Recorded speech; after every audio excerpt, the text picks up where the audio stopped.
রাজপুর গ্রামের লোকেরা খুবই পরিশ্রমী ছিল। এক সময়ে এই গ্রাম শুকনো জমিন ছিল, আর এখানকার লোকেরা সেই খারাপ জমিকে খুদে এখানে খেতি করা শুরু করে দেয়। আর তাদের পরিশ্রমের কারণেই এই গ্রামে জীবন সম্ভব হতে পেরেছে।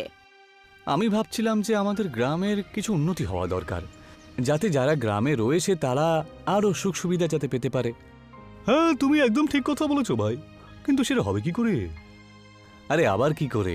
গিয়ে সরকারের কাছে এই ব্যাপারে আমাদের সাথে কথা বলতে হবে। আরে তুমি কি সব কথা বলছো ভাই? আজ পর্যন্ত সরকার কখনো আমাদের গ্রামের জন্য কিছু করেছে বলো তো, যা এখন কিছু করবে? হ্যাঁ, তা তুমি ঠিক কথাই বলছো বটে, কিন্তু একবার চেষ্টা তো করা উচিত, তাই না? তাহলে একটা কাজ করা যাক, তুমি গিয়ে কথা বলো। যদি কথা হয়ে যায় তাহলে খুব ভালো, আর যদি না হয় তাহলে এর থেকে ভালো তো আর কোনো কথা হতেই পারে না। তোমার কথা আমি কিছুই বুঝতে পারলাম না ভাই, তবে আমি গিয়ে একবার দেখে আসি। যদি সরকার আমার কথা বুঝতে পারে ভালোই হবে। নন্দু ওখান থেকে সোজা সরকারি বিভাগের দিকে চলে যায়। সারা দিন হাঁটার পরে বিকেল পর্যন্ত সে সরকারি অফিসে পৌঁছে যায়, আর ওখানে গিয়ে দেখতে পায় যে অফিস থেকে সমস্ত লোকেরা চলে গিয়েছে, আর ওখানকার পিয়ন অফিসে তালা লাগাচ্ছিল। কে ভাই তুমি? আর এই সময় কোথায় চললে? আমার নাম নন্দু, রাজপুর গ্রামে থাকি, আর গ্রামের উন্নতির ব্যাপারে কথা বলার জন্য এখানে এসেছি। এখন তো অফিস বন্ধ হয়ে গেছে, তুমি এক কাজ করো, তুমি কালকে চলে এসো। ঠিক আছে, আমি কালকে আসবো।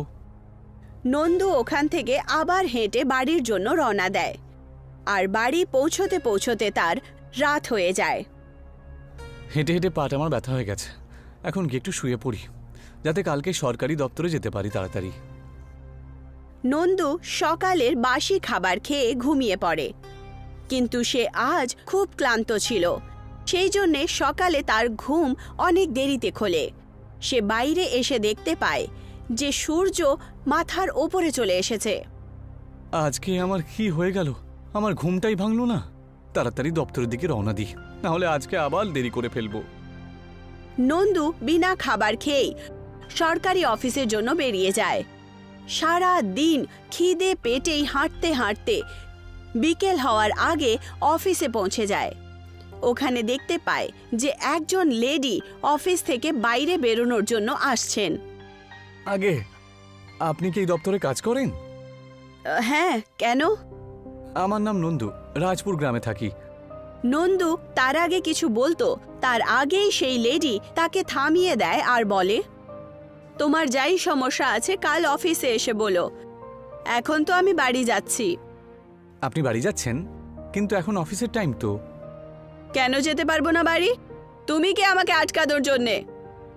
আগে আমি আপনাকে আটকাচ্ছি না, শুধু এইটুকু বলতে চাইছি যে আপনি আমার সমস্যাটা একবার শুনুন না, আর যা পারবেন আপনি তার একটা সমাধান করার চেষ্টা করুন।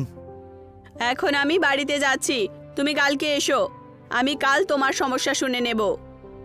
দেখুন ম্যাডাম, আমি কালকেও এসেছিলাম আর দেখলাম দপ্তরে কেউ নেই, সেই জন্য আজকে তাড়াতাড়ি চলে এলাম, আর আজকেও আপনি তাড়াতাড়ি চলে যাচ্ছেন। অন্ততপক্ষে আমার সমস্যাটা শুনুন না। আমি এখন কিচ্ছু শুনবো না, যাই বলার আছে কাল এসে বলো। এইটুকু বলে সেই লেডি ওখান থেকে চলে যান। নন্দু তাকে আওয়াজও লাগায়, কিন্তু সেই লেডি তার আওয়াজ শুনতেই পারল না আর নিজের বাড়িতে চলে যায়। আর নন্দু নিজের উদাস চেহারা নিয়ে অফিসটাকে দেখতে শুরু করে। তক্ষুনি ওখানকার পিয়ন বাইরে আসে আর অফিসে তালা লাগিয়ে দেয়। কালকে চলে এসো ভাই, যেভাবে ওকে এইভাবে দাঁড়িয়ে, আরে এইভাবে এখানে দাঁড়িয়ে দাঁড়িয়ে কোনো লাভ হবে না, বুঝলে? আরে কালকে তুমি এই কথাটাই তো বলেছিলে, সেই জন্য আমি আজকে তাড়াতাড়ি এলাম। কিন্তু তোমার এই ম্যাডাম যে আজকে সময়ের আগেই চলে গেল। আরে এতে আমি কি করতে পারি বলো তো? অফিসারের ব্যাপার, ওদের নিজেদের মতন করে আসে চলে যায়, ওদের কি আটকাবে বলো তুমি আমাকে? এখন আমাকে এখানেই অপেক্ষা করতে হবে, কারণ কি জানি কালকে যখন বাড়ি থেকে বেরোবো তোমার ম্যাডাম আবার বাড়ি চলে যাবে, তাই না? সে তোমার যা ইচ্ছে করো, তবে রাত্রে কিন্তু এখানে প্রচণ্ড ঠান্ডা পড়ে, সে তুমি চিন্তা করো না, আমি গ্রামের ভালোর জন্য এই শীত সহ্য করতে পারবো। সেই পিয়ন ওখান থেকে চলে যায়, আর নন্দু ওখানেই অফিসের বাইরে পরের দিনে সকাল হওয়ার অপেক্ষা করে। সারা রাত সে ঠান্ডায় কাঁপতে শুরু করে, আর পরের দিন সকাল হওয়ার পর ম্যাডামের আসার অপেক্ষা করতে শুরু করে। অর্ধেক দিন চলে যাওয়ার পরে ম্যাডাম অফিসে আসেন। নন্দু ওনার কাছে যায় আর নিজের সমস্যা বলতে শুরু করে। ম্যাডাম, আমাদের গ্রামে সরকারের তরফ থেকে কোনো বিকাশই হয়নি। সেই জন্য আমি চাই যে সরকার আমাদের গ্রামে কোনো যোজনা নিয়ে আসুক, যাতে গ্রামবাসীদের জীবন আরও ভালো হয়। তোমার গ্রামে খেতি তো হচ্ছে না? হ্যাঁ, সে তো আছে। আমরা নিজেদের জমি বানিয়েছি, নিজেদের হাত দিয়ে বানিয়েছি। যখন খেতি হয় তখন তার থেকে বেশি আর কি চাই তোমাদের? খেতে চাষবাস করো আর শস্য কাটো। আপাতত আমাদের কাছে তোমার গ্রামের জন্য কোনো যোজনা নেই। নন্দু ওনার কাছে অনেক রিকোয়েস্ট করে, কিন্তু সে ওর কথার কোনো উত্তর দেন না। আর নন্দু মনে নিরাশা নিয়ে ওখান থেকে খালি হাত নিজের গ্রামে ফেরত আসে, যেখানে নমকু তাকে দেখে বুঝতে পেরে যায় যে কি হয়েছে। তোর এই মনমরা মুখ সব বলে দিল রে। তবে চিন্তা করিস না, আমরা সবাই মিলে কিছু না একটা উপায় অবশ্যই বের করব ভাই। এখন সমস্ত গ্রামবাসীরা একটা পঞ্চায়েত বসায় আর ওখানে নির্ণয় নেয় যে এখন এই গ্রামকে পর্যটকদের হিসেবে বানানো হবে। সেই জন্য সমস্ত গ্রামবাসীরা মিলেমিশে গ্রামে অনেক ধরনের ফুলের গাছ লাগিয়ে দেয়। এবার দেখে নিস, লোকজন আমাদের গ্রামে ঘোরার জন্য আসবে রে। চারিদিকে শুধু পাহাড় আর ঝর্ণা রয়েছে তো, আর তার সাথে এত ফুল টুলের গাছ লাগিয়ে গ্রামের ব্যাপারটা একেবারে আলাদা করে দিলাম ভাই। কিছুদিনের মধ্যেই ওখানে কিছু ইংরেজ ঘুরতে চলে আসে আর তাদের সেই গ্রামটা খুব পছন্দ হয়। বিকেলবেলা ঘোরার পর তারা গ্রামবাসীদের কাছে চা আর নিমকি চেয়ে নেয়। বাবু, চা তো আমরা প্রত্যেক দিন খাই, কিন্তু এই নিমকি আজ পর্যন্ত না। আরে আন্টি, এই নিমকি পান করার জন্য নয়, খাওয়ার জন্য হয়। একে চায়ের সাথেই খায় হয়তো বাবু তোমাদের দেশে, আমাদের এখানে তো শুধু চাই খায় বাবু। না আন্টি, নিমকি শুধু আমাদের দেশেই নয়, বরং ভারতেও খাওয়া যায়। আমি তো জানি না সোনা, আমি তো আজ প্রথমবার তোমার মুখে এই কথাটা শুনলাম। আন্টি, আমাদের চায়ের সাথে নিমকি খাওয়ার অভ্যেস আছে, বিনা নিমকিতে আমরা চা খেতে পারি না। তুমি বলছো যখন সত্যি হবে, কিন্তু বাবু আমার কাছে তো নিমকি নেই। ঠিক আছে আন্টি, আপনি খুব ভালোভাবে চা বানিয়েছেন, তাই আমরা সবাই এইবার বিনা নিমকিতেই চা খেয়ে নিচ্ছি, কিন্তু পরের বারের সাথে আপনি চায়ের সাথে নিমকিও দেবেন, নয়তো কেউ আপনার চা খাবে না কিন্তু। ঠিক আছে বাবু, আমি কাউকে শহরে পাঠিয়ে নিমকি আনিয়ে নেব। সমস্ত ইংরেজরা বিনা নিমকিতেই চা খাচ্ছিলেন। কিছু চা খাওয়ার পর তারা বিনা নিমকির চা পছন্দ হলো না আর তারা সবাই চা ফেলে দেয়। এটা দেখে বয়স্ক মহিলার খুব খারাপ লাগে। ইংরেজরা বয়স্ক মহিলাকে চায়ের দাম দিয়ে দেয় আর ওখান থেকে চলে যায়। তখন আম্মা নন্দুকে আওয়াজ দেন, নমকু, আরে বাবু নমকু, তাড়াতাড়ি এখানে আয়। বয়স্ক মহিলার আওয়াজ দেওয়ার পর নমকু ওনার কাছে আসে। ঠাকুমা, বলো কেমন চলছে তোমার চায়ের দোকান আজকাল? দোকান তো ঠিকই চলছে বাবু, কিন্তু এই ইংরেজরা বলছে যে ওরা চায়ের সাথে নিমকিও খাবে, সেটাই ভালো লাগে, নয়তো ওরা চাও খাবেন না। এখন তুই বল, আমি কোত্থেকে আনবো নিমকি? নিমকি তো ঠাকুমা বাজারে পাওয়া যাবে, তবে তার খুব দাম। ঠিক আছে বাবু, এই নে, কিছু টাকা জমা করেছিলাম আমি, তুই বাজার থেকে নিমকি কিনে নিয়ে আয়। নমকু মার থেকে টাকা নিয়ে নেয় আর বাজারের জন্য বেরিয়ে যায়। সারা দিন হাঁটার পর নমকু বিকেল পর্যন্ত বাজারে পৌঁছে যায় আর সে ফেরত আসতে আসতে অনেক রাত করে ফেলে। ও বাজার থেকে অর্ধেক রাত্রে নিমকি নিয়ে বাড়িতে ফেরে।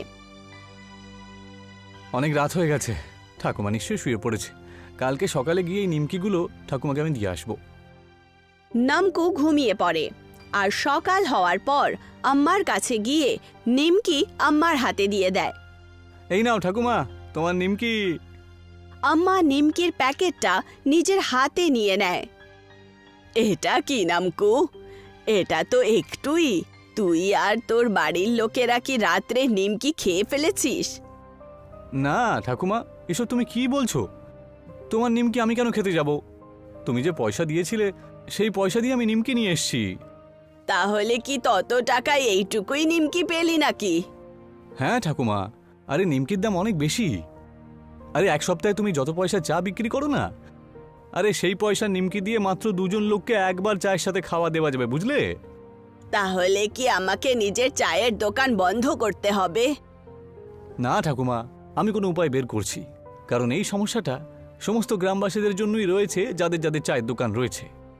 গ্রামে আবার একটা পঞ্চায়েত বসানো হয় আর সমস্ত লোকেরা এই নির্ণয়ে পৌঁছায় যে যেইভাবে গ্রামে বাকি জিনিসগুলোর খেতি করা হয় সেইভাবেই গ্রামে নিমকিরও ক্ষেত শুরু করা হোক। হ্যাঁ, এটা একদম ঠিক। আমরা আজ থেকে নিমকিরও খেতি শুরু করব। এখন এইবার সমস্ত লোকেরা নিজের নিজের জমা করা টাকা বাজার থেকে নিমকি কিনে নিয়ে আসে আর সেগুলোকে নিজের নিজের খেতে পুঁতে দেয়। কিন্তু তাদের খেতে নিমকি হলোই না। এটা দেখে সমস্ত লোকেরা খুব নিরাশ হয়ে যায়। তোমরা নিরাশ কেন হচ্ছ? ভুলে গেলে যখন এই গ্রামে কিছুই ছিল না, তখন আমরা নিজেরাই পরিশ্রম করে করে এখানে ক্ষেতই চাষ করলাম আর এক এক করে ক্ষেত বানাতে আমাদের মাসের ওপরে লেগে যেত। না ঠাকুমা, আমরা কিছুই ভুলে যাইনি, কিন্তু যখন জমিতে নিমকিন হচ্ছে না তাহলে কি করি বলো তো? বলো। ঠিক আছে, আমি এই সমস্যার সমাধানের জন্য গুরুজির কাছে যাব। আমি একজন গুরুজিকে জানি, উনি নিশ্চয়ই আমাদের সাহায্য করবেন। আম্মা ওখান থেকে সোজা গুরুজির কাছে চলে যান, যিনি পাহাড়ের ওপরে একটা গুফার মধ্যে সাধনা করছিলেন। আম্মা ওনাকে নিজের সমস্যা বলে দেন, যার ওপরে গুরুজি ওনাকে একটা উপায় বলে দেন আর আম্মা সেই উপায়টা শুনে গ্রামে চলে আসেন। গুরুজি একটা কলসির ব্যাপারে বলেছেন, যেটা একটা গ্রাম থেকে দূরে জঙ্গলে একটা বড় ঝর্ণার নিচে রাখা আছে। সেই ঝর্ণার থেকে যদি আমরা সেই কলসিটা নিয়ে আসি তাহলে আমরা নিমকির খেতি করতে পারবো। কিন্তু ঠাকুমা, ওই কলসির সাহায্যে নিমকি চাষ করে এসব কি বলতে চাইছো তুমি? ওই কলসিতে আরব সাগরের নোনতা জল ভরা আছে। যদি আমরা সেই জলটা নিজের খেতে ছড়িয়ে দেব তাহলে তার থেকে আমাদের খেতে নিমকি চলে আসবে। ঠিক আছে ঠাকুমা, তাহলে আজকেই ওই কলসি নিতে আমরা যাচ্ছি, আর তুমিও আমাদের সাথে যাচ্ছ। গ্রামের সমস্ত লোকেরা বুড়ি আম্মার সাথে ঝর্ণার দিকে রওনা দেয়। কিছুক্ষণ হাঁটার পরই তারা ঝর্ণার কাছে পৌঁছে যায়। এটা সেই ঝর্ণাই বাবু, যার ব্যাপারে গুরুজি বলেছিলেন। ওই দেখো, ওখানে নিচে কলসি দেখতে পাচ্ছ তো? নমকু কলসিটা নেওয়ার জন্য চলে যায়, কিন্তু ঝর্ণার জলের কারণে সে বয়ে যায় ওখান থেকে। এটা দেখে গ্রামবাসীরা চিন্তিত হয়ে যায়। মনে হয় আগে আমাদেরকে এই ঝর্ণার দিশাটা পাল্টাতে হবে। কিন্তু এটা তো খুব শক্ত কাজ ঠাকুমা। আমাদেরকেও সহজ কাজ করার অভ্যেস নেই, তাই না সোনা? আর এমনিতেও কলসি পাওয়ার পর তো আমাদের জীবন খুব সহজ হয়ে যাবে না? চলো, এসো। আম্মা আর নমকুর সাথে সমস্ত গ্রামবাসীরা ঝর্ণার ওপরের পাহাড়ে গিয়ে কুড়াল আর ফাওড়া দিয়ে খুঁড়তে শুরু করে দেয় আর খুঁড়ে খুঁড়ে ঝর্ণার দিশে পাল্টি দেয়। তারপর নমকু যায় আর কলসিটা তুলে নিয়ে চলে আসে। এই নাও ঠাকুমা, তোমার কলসি। এটা শুধু আমার একার কলসি নয়, এর মধ্যে জাদুই নোনতা জল আছে আর এটা সমস্ত গ্রামবাসীরই হবে, যাতে সবাই নিজের গ্রামে এর ছিটা লাগাতে পারে। সমস্ত লোকেরা কলসির জাদুই নোনতা জল নিজের খেতে ছড়িয়ে দেয়, যার কারণে তাদের খেতে নিমকির গাছ চলে আসে, যেটা খুবই টেস্টি আর অসাধারণ ছিল। আর যে কোনো ইংরেজ ওখানে ঘুরতে আসতো তাদের চায়ের সাথে নিমকিও দেওয়া হতো, যার বদলে ওরা গ্রামবাসীকে ভালো টাকা দিত। আর আস্তে আস্তে গ্রামে পর্যটক বাড়তে শুরু করে।